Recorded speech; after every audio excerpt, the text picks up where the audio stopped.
This is 20 Minutes Live. Welcome to all of you from India and around the world. I'm Ninad Karpe, partner at 100x.vc. Today on 20 Minutes Live, we are truly delighted to have Dr. Vikram Patel as our guest. Vikram Patel is a Pershing Square Professor of Global Health and Wellcome Trust Principal Research Fellow at the Harvard Medical School. He co-leads the Global Mental Health at Harvard Initiative. Vikram's work has focused on the burden of mental health problems, their association with social disadvantage, and the use of community resources for their prevention and treatment. He's a co-founder of the Movement for Global Mental Health, the Center for Global Mental Health at the London School of Hygiene and Tropical Medicine, the Mental Health Innovation Network, and Sangat, an Indian NGO which won the WHO Public Health Champion of India Prize. He's a fellow of the UK's Academy of Medical Sciences and has served on the committee which drafted India's first national mental health policy and the WHO high-level independent commission for NCDs. Vikram's awards are impressive, prestigious, and just too many to name. So I won't even make an attempt. He was listed in Time magazine's 100 Most Influential Persons of the Year in 2015. Welcome, Vikram, to our show, 20 Minutes Live. We are so delighted you could join us today. Our format is simple, unique, and crisp. Vikram will speak for 10 minutes on the topic, and after that, we'll have a round of Q&A for 10 minutes. Viewers, this is your chance to talk to Vikram directly. Ask him a question on this very, very important topic. Don't wait. Whatever you want to ask as Vikram speaks, go on a comments column on your screen and just put your question. After he's done for the first 10 minutes, I'll take up the questions. Thank you, Vikram, and over to you. Thank you, Ninad. So let me launch straight into why mental health matters to all of us. To be quite honest, Ninad, in my 25-year career as a psychiatrist working in both clinical and public health settings, I have never seen the subject of mental health being discussed so openly, being so central to conversations both in India and around the world. Most recently, the suicide of the celebrated actor Sushant Singh Rajput, days after that of his manager, which in turn precipitated the public acknowledgement by one of India's prominent young politicians, Milind Deora, of his own tryst with depression, has thrust mental health absolutely into the spotlight. But it's really important for me to stress to the audience that mental health is not just mental illness. And the key important point about this conversation is broadening the discourse about mental health so that we can finally recognize it for what it actually is, that it is something which is a personal asset. It is the single most important aspect of ourselves that defines our very personhood. For consider this. What makes us who we are as human beings? It isn't really the skin that we have around our bodies. It isn't our bones. It isn't the hair. It's actually the Trimurti or of our emotions, the way we think, and the way we behave with one another. It is this Trimurti which actually defines our mental health.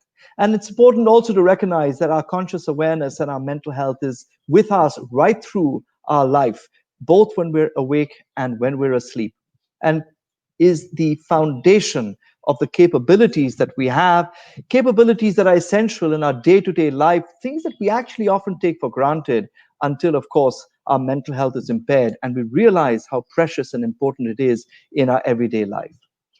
I wanted to also say a few words about what we now understand about our mental health in terms of its origins. And it's very clear that no single factor can explain who we are and why we experience the world in such different ways every moment of our lives.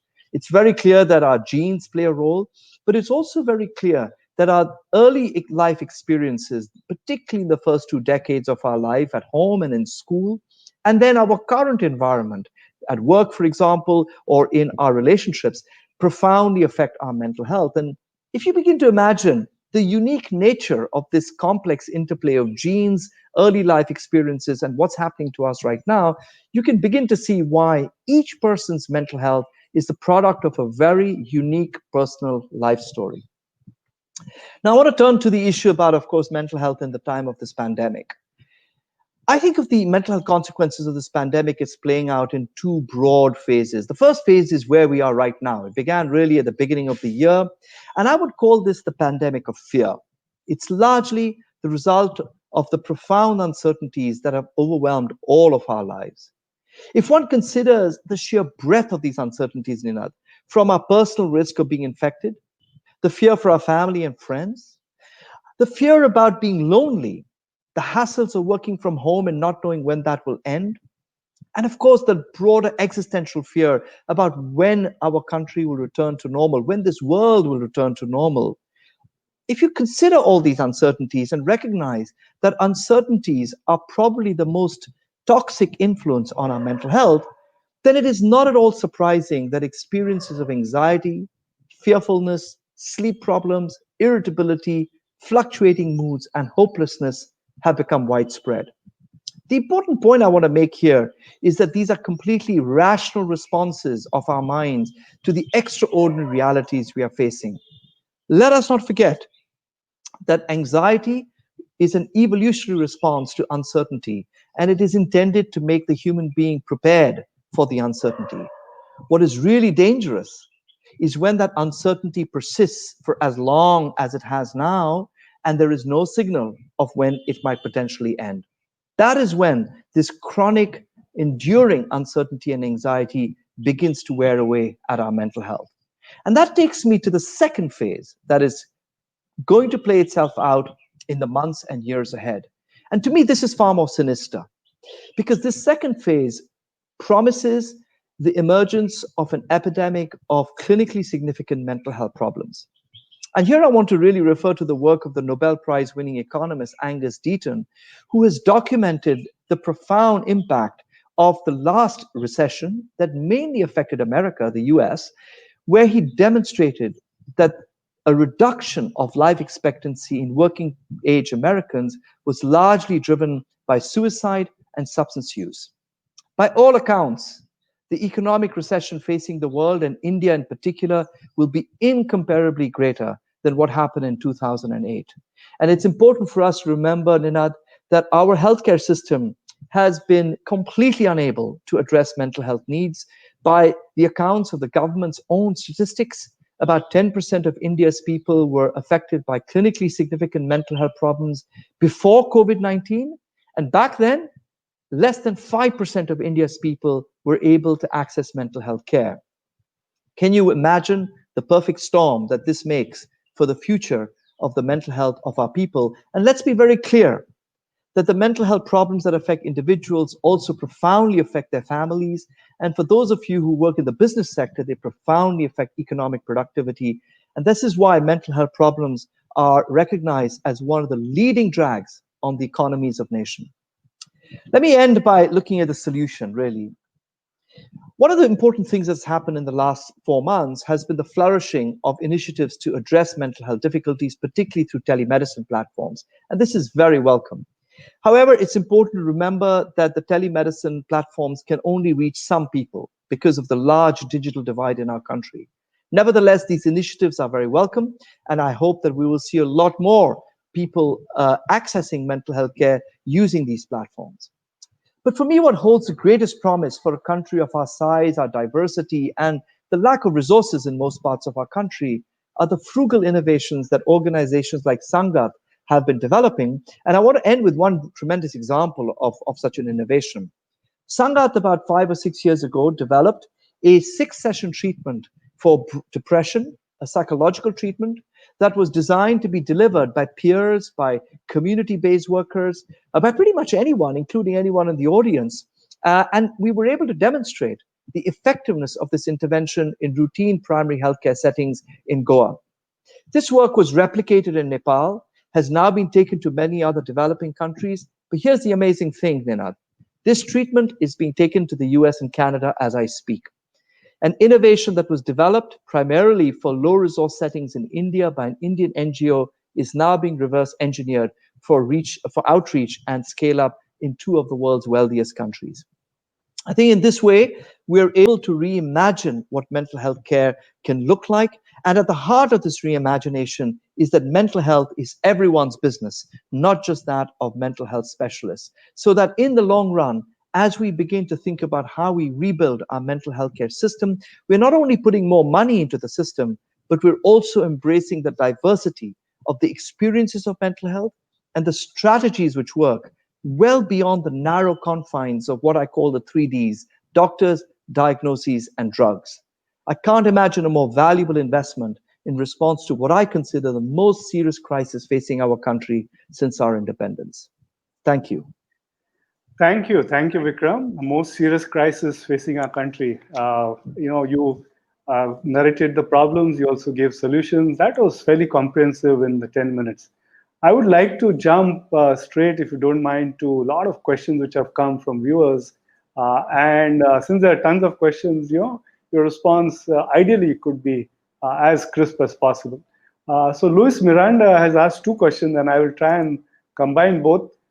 First question is asking is how open is it now? Is it getting better in India? Discussion surrounding mental health, is there social taboo still there? And the second one is in terms of solutions. He's asking, are support groups important, significant in helping people with mental health? The answer to both is yes.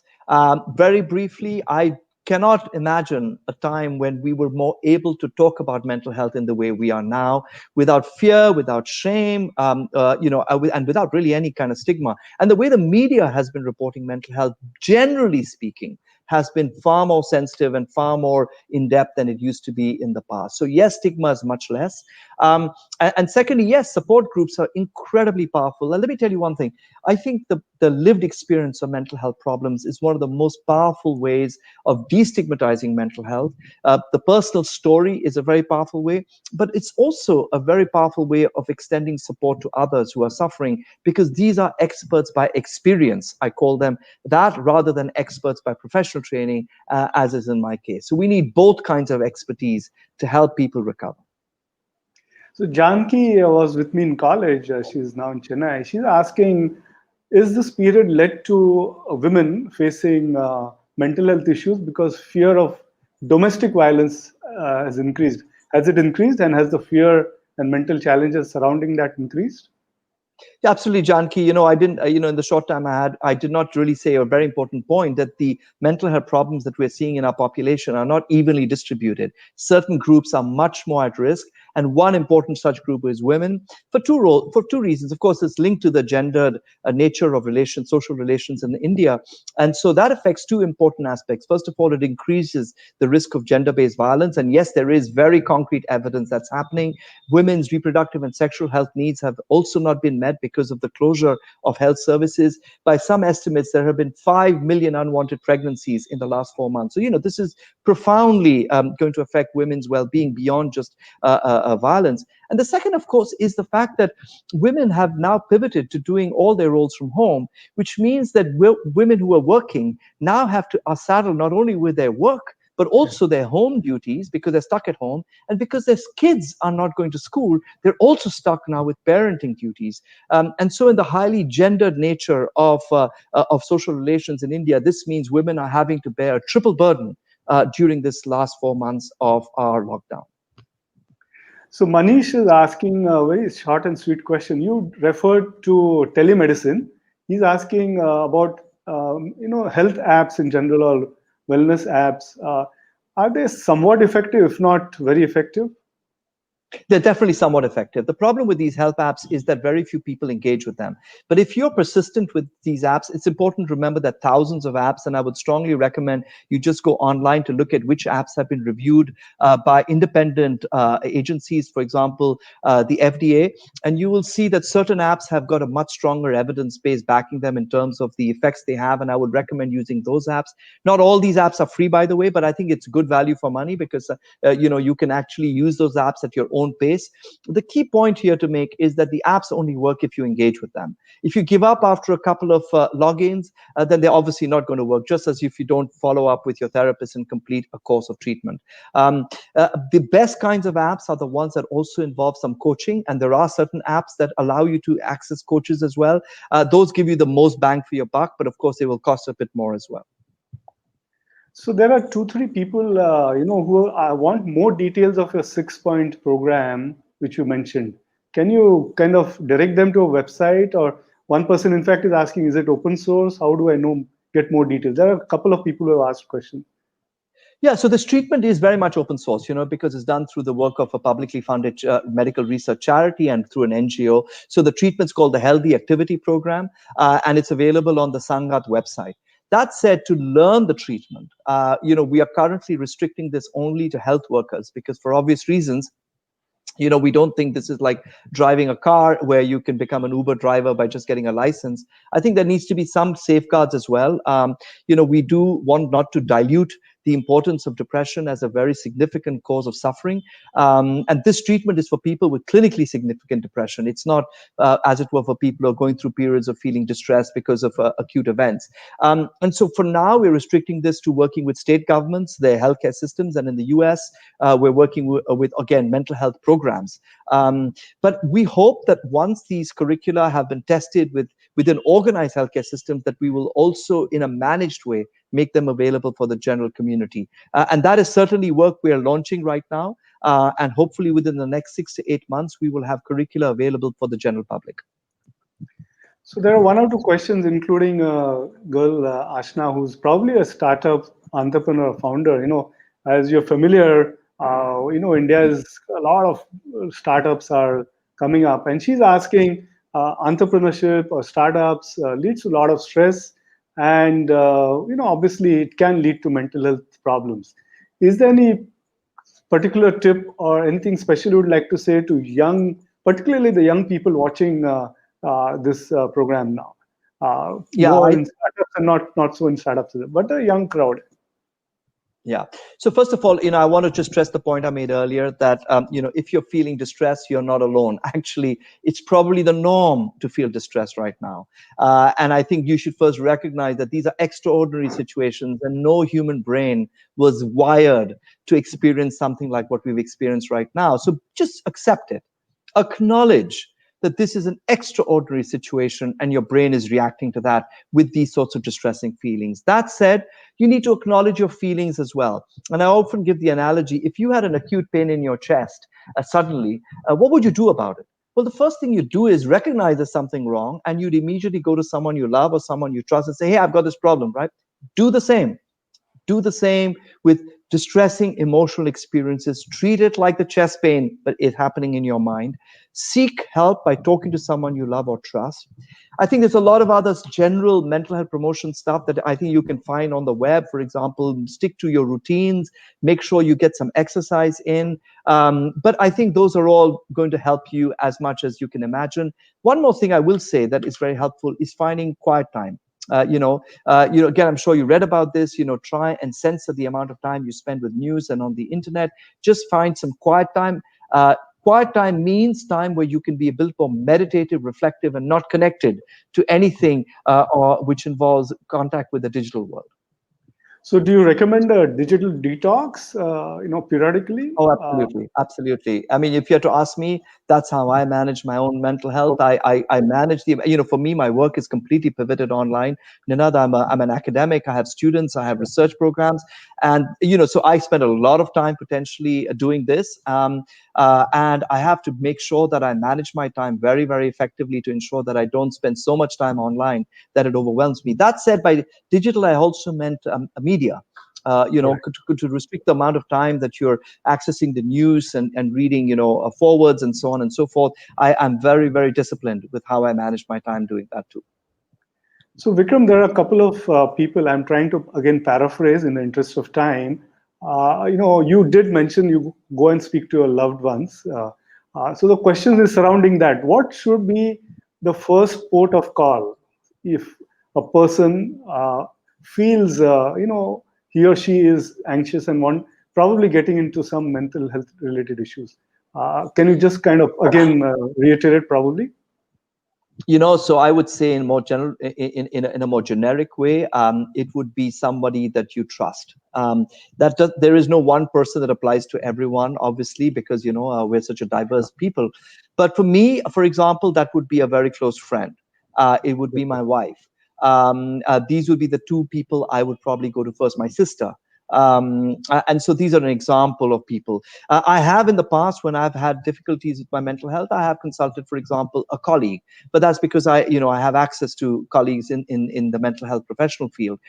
For those who are not in that situation, obviously that would mean a professional consultation. I wouldn't see that as a first port of call for sure, because remember that again in my emphasis of this being a normal, trying to normalize these mental health experiences, that would mean you would also go to someone who's very accessible in your everyday world as your first port of call, rather than necessarily a mental health professional. So Tanvi is based in US, and she's asking, can you talk a little bit about the recent climate change and environment disasters? Are they causing a lot of anxiety? They are causing a lot of anxiety to young people. Is there any comment you want to make on that?